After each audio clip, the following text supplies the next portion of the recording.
Mari kita lanjutkan kajian kita mengenai perlawanan kita terhadap setan. Ini memasuki babak baru di mana Allah menjelaskan kelemahan kita, kelemahan manusia. Dengan kelemahan manusia itu setan bisa berselancar, memanfaatkan kelemahan kita itu sehingga kita diperbudak oleh setan. Dalam pembahasan 2 subuh yang lalu, tidak ada lain cara kita menghindari godaan setan itu untuk memperindah Allah kita, sehingga Allah kita mendapat predikat akhlak terpuji, dan itu bisa dicapai dengan peningkatan amal kita. Karena meningkatkan amal kita itu ada yang bergerak, yang bergerak itu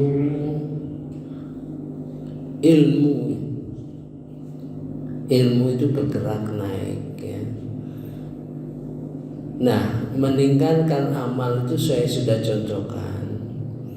Misalnya dalam menyantuni anak yatim, fakir miskin, mungkin kita selalu menitipkan melalui masjid misalnya kan, maka peningkatan amal kita itu akan meningkat apabila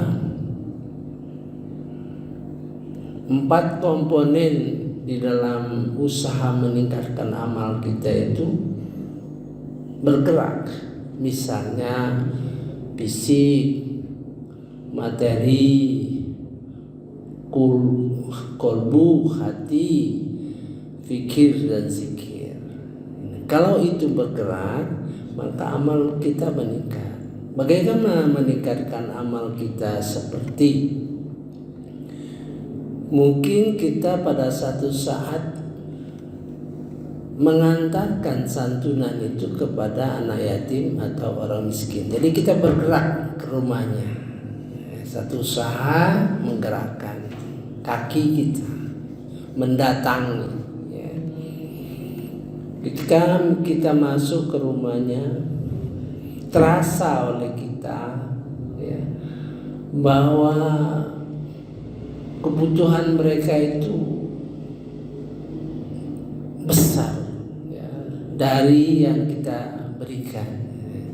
Rumahnya katakanlah masih besarlah dapur kita, di situ tempat makan, di situ tempat tidur, di situ tempat belajar, dengan tikar yang mungkin kita merasa risih, untuk duduk risih kita, disediakan minuman, air putih. Tentu kita terpikir ini air sumur apa air galon, terpikir kita gimana air sumurnya itu dekat dengan WC. Itu perhatian kita sehingga menimbulkan empati, hati kita menjadi dekat.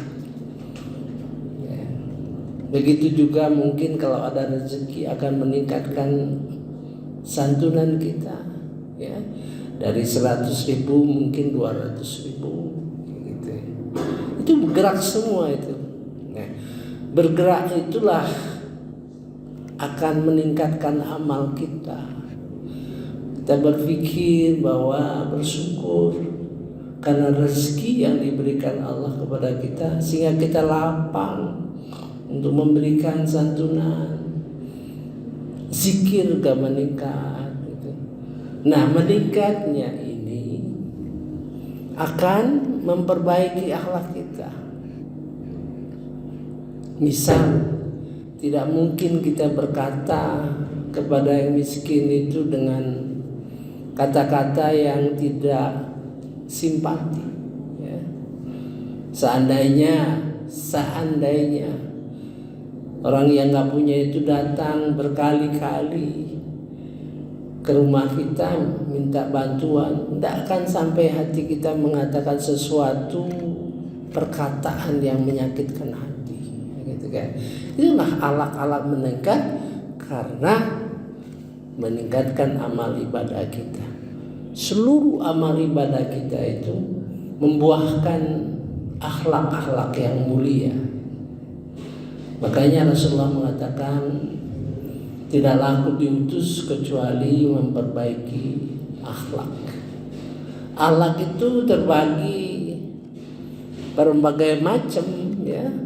Akhlak kepada Allah Subhanahu wa taala, akhlak kepada Rasulullah, akhlak kita terhadap sesama muslim, akhlak kita kepada sesama manusia, dan akhlak kita kepada hewan, binatang, alam semesta. Semakin indah, itulah yang menyebabkan setan tidak berkutik. Dan itu dilakukan dengan peningkatan ilmu. Tanpa ilmu saya kira sulit, kecuali memang Allah memberikan ilham, diilhamkan. Saya sudah sampaikan pada subuh yang lalu, di mana ihdinas siratal mustaqim itu akan bergerak di dalam 7 wilayah. Mungkin kita bergerak karena belajar dari orang tua kita, contoh-contoh yang dilakukan orang tua kita, itu kan sejarah. Oh, orang tua saya itu dulunya suka menyantuni yatim piatu, mengadopsi anak, itu akan menjadi inspirasi kita. Namun yang paling tinggi adalah datangnya sesuatu dalam meningkatkan ihdinas siratal mustaqim dari ilmu, ya. Nah, yang kita bahas ini adalah Allah menjelaskan mengenai kelemahan kita. Apa bedanya kira-kira godaan setan karena kelemahan pribadi kita secara umum dengan apa yang dijelaskan dalam Quran mengenai kelemahan manusia? Yang dijelaskan Al-Quran ini fatal, artinya perlu perhatian kita. Kelemahan kita di bidang yang dijelaskan oleh Allah Subhanahu wa taala itu fatal. Misalnya, jangan congkak. Jangan congkak. Jangan congkak itulah yang menyebabkan perang Badar. Ya, kecongkakan dari Abu Jahal mengatakan, apa Muhammad tidak tahu bahwa yang banyak pengikutnya aku, yang banyak tentaranya aku? Itu kecongkakan yang menyebabkan perang. Dan kecongkakan yang lain yang mengakibatkan perang saudara. Kecongkakan lain yang menyebabkan perselisihan. Kalau sampai kita seperti itu, memecah belah, kita termasuk musyrik, dikategorikan musyrik di dalam surah Rum ayat 31-32. Ya, dahsyat artinya. Mari kita coba ayat di dalam surah Luqman ayat 33. A'udzu billahi minasyaitonir rajim. Bismillahirrahmanirrahim. Wahai manusia, bertakwalah kepada Tuhanmu Dan takutlah pada hari yang ketika itu seorang bapak tidak dapat menolong anaknya, dan seorang anak tidak dapat pula menolong bapaknya sedikit pun. Sungguh janji Allah pasti benar. Maka janganlah sekali-kali kamu terpedaya oleh kehidupan dunia, dan jangan sampai kamu terpedaya oleh penipu dalam mentaati Allah. Nah, ini mengapa sampai pemahaman congkak. Kalau dalam Quran itu, kalau diceritakan mengenai bapak anak, berarti hubungan anak dan bapak. Nah, kalau itu menceritakan, jangan terpedaya dengan kehidupan dunia. Artinya anak itu sebagai contoh, dia akan diterapkan yang paralel mengenai harta, ilmu, kedudukan, pangkat. Jangan terpedaya yang akan mengakibatkan congkak, A'udzubillahi minasyaitonirrajim. Bismillahirrahmanirrahim. Ya ayuhan nas, hai manusia, ittaqu rabbakum, bertakwalah kepada Tuhan. Artinya ketakwaan kita itu berkenaan dengan Rabb, dengan Tuhan kamu, Rabb. Jadi kalau disebut kata Rabb, artinya bidang-bidang yang berkenaan dengan Rabb. Rabb yang mendidik kita, yang mengatur rezeki kita, yang mengatur kehidupan kita, yang menciptakan kita, menciptakan segala hal. Jadi berbeda. Terus kita setiap kata Al-Quran itu kita maknai, karena ilmu Al-Quran itu sebenarnya banyak di dalam kata-kata.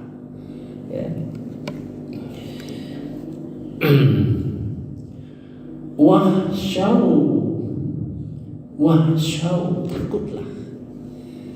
Nah, takut itu di dalam Quran ada 4 kata takut. Nah, kalau wahsyau itu takutlah, artinya takut dengan ilmu.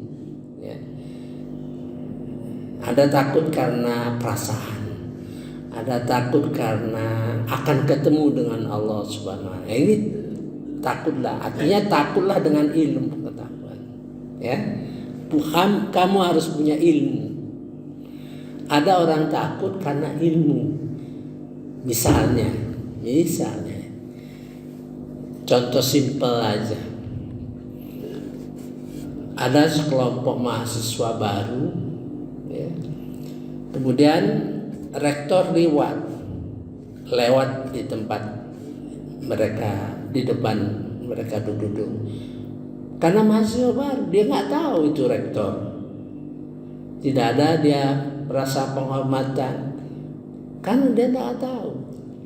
Berbeda dengan orang yang tahu. Karena dia tahu itu rektor, maka disalam, dihormat. Itu. Jadi ketidaktahuan kita itu melemahkan ibadah kita, Karena ada tahu, lemah, jadi nggak tahu, Wahsyau yauma, hari pada saat la yajzi, yang tidak menolong walid, seorang ayah, an waladi, kepada anaknya, wala maulud,